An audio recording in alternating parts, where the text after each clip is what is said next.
If you don't spot red flags early, you can have a client from hell, lose money, or not even get paid at all. So in this video, I'm gonna share with you 5 ways to avoid red flag contracting jobs from the get-go.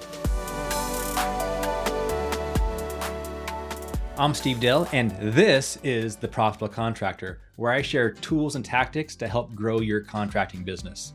Okay, let's get into the 5 ways how to avoid red flag jobs. And be sure to stay to the very end. I have one tactic that is going to completely transform your contracting business. First, you must pre-qualify your clients. Is this a job you even want to take? Is this an offer, a service that you even offer in your business? Or is the client asking you to provide a service that is outside of the scope of what you do, but you're willing to learn for sure? You're gonna go ahead and search on YouTube and find out how to provide this service to the client. So you wanna make sure and stay inside your sweet spot of your business. Is this service even affordable to them? Is it inside of their budget, or what I like to call the spending plan? Can the client afford your services? So in saying that, can they afford your services? Do they have a champagne taste on a beer budget? Which I think is very common in the contracting space.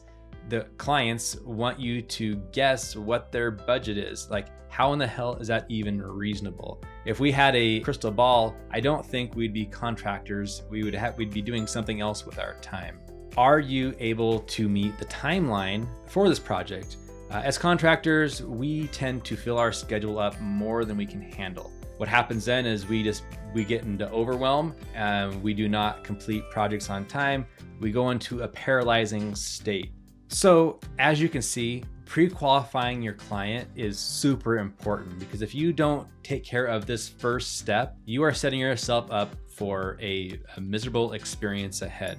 Number 2 is not being willing to discuss the budget. So, or what I like to call is the spending plan. If they're not willing to discuss the spending plan of the project, you might be setting yourself up for a doomsday in your business. So if they're not willing to discuss the budget when a change order comes up, which in the contracting business, change orders always come up. Are you addressing them? Are you clear on them?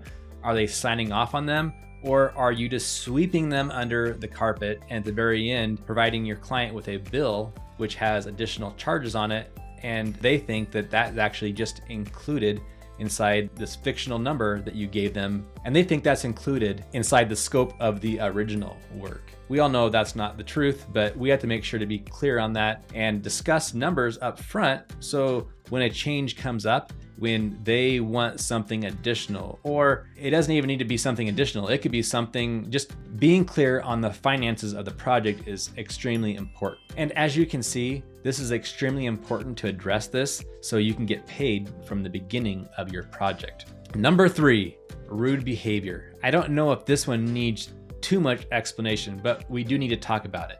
If somebody's being rude to you, that is a precursor for a job going south. In the instance where my prospect was being rude to his wife, actually he was being verbally abusive to his wife, not verbally abusive to me, but to his wife. That was just a red flag. It doesn't matter who they're abusive to. That's a red flag that you just need to escape that situation.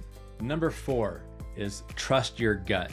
Something is just off and you're not quite sure what it is, but something does not sit right. So this is not a foolproof method, but definitely a very good indicator. So have you ever had a job to where you wish you would have trusted your gut? So leave a comment below if you have experienced a time to where you wish you would have trusted your gut where a job did not as you had planned. This is going to help them understand why trusting your gut is so important to avoiding red flag jobs. Number 5, and you are here to the end of this video, and this is the most important tactic I feel about avoiding red flag clients, and this is the clients that want you to sharpen your pencil.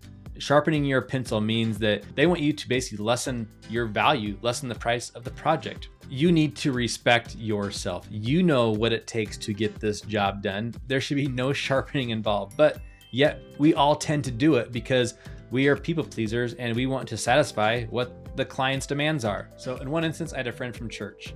They wanted me to do a new project for them. I had done some previous work for them. They were building a home. So I presented them with a scope of work and a pricing for that project. The price seemed too high to them. So they asked me if I could shave price down a little bit. Now, what does that mean? That means that they don't want to pay for what it actually costs. So I recognize this as a red flag.